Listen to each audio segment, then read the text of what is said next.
I'm Barry, and this is September 6th, 2018, and this is my first vlog from a city.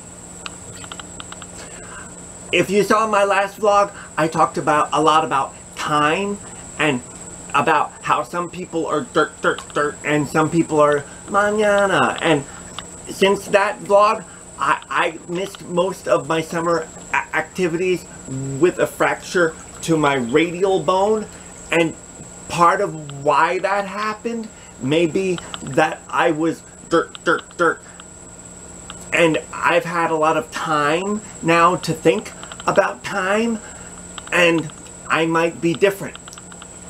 But it occurs to me today to talk about space, and about how some people need space to be orderly in a certain way in order to think clearly and to feel healthy in themselves, and some people are very much not like that, and how it's good when the people who want things a certain way can have their own space.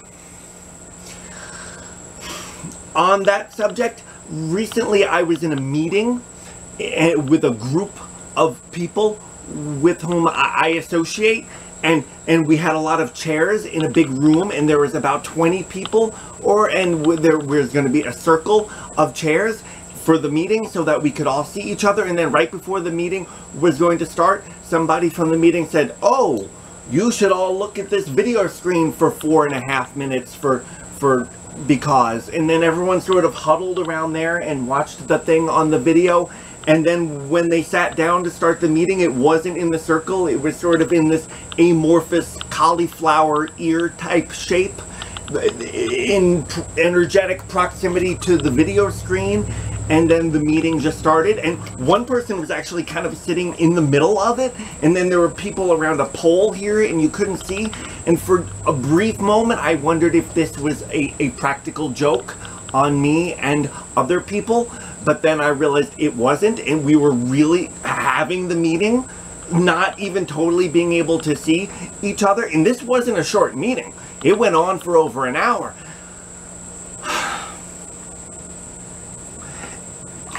And later I spoke with the person whose job really it was to make the circle, and I told him about that I was frustrated, and he agreed. And then he said, which that was good, to somewhat feel validated. But then he said, "Oh, I'm glad someone else around here is anal about these things too."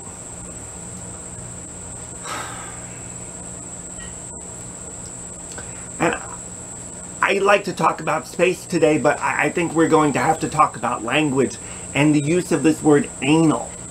I'm going to talk about it because I had to do research to understand why people use the word anal, and I think it's just become part of our lexicon that people use without even really thinking about its origin. But I think origins are important, and so this is a shortening of a phrase come up by Sigmund Freud from anal retentive. And what it means is that there are a lot of people who, when they were having toilet training, they had a trauma, something bad happened in which toilet training was not fun, and then they carry that trauma within them for the rest of their lives, and at every moment they're dealing with that toilet training trauma, and they overcompensate from that trauma by seeking to control the environment in which they are in a really organized way, and that's called anal retentive. And so that all these people who are saying that you're anal are Freudian, and they feel qualified to determine that the reason you're organized and competent is because you had toilet training trauma, and there's something wrong with you.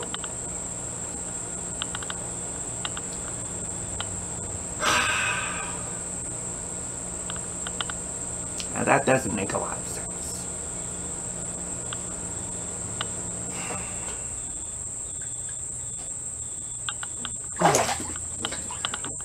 I'm Barry, and this has been my vlog.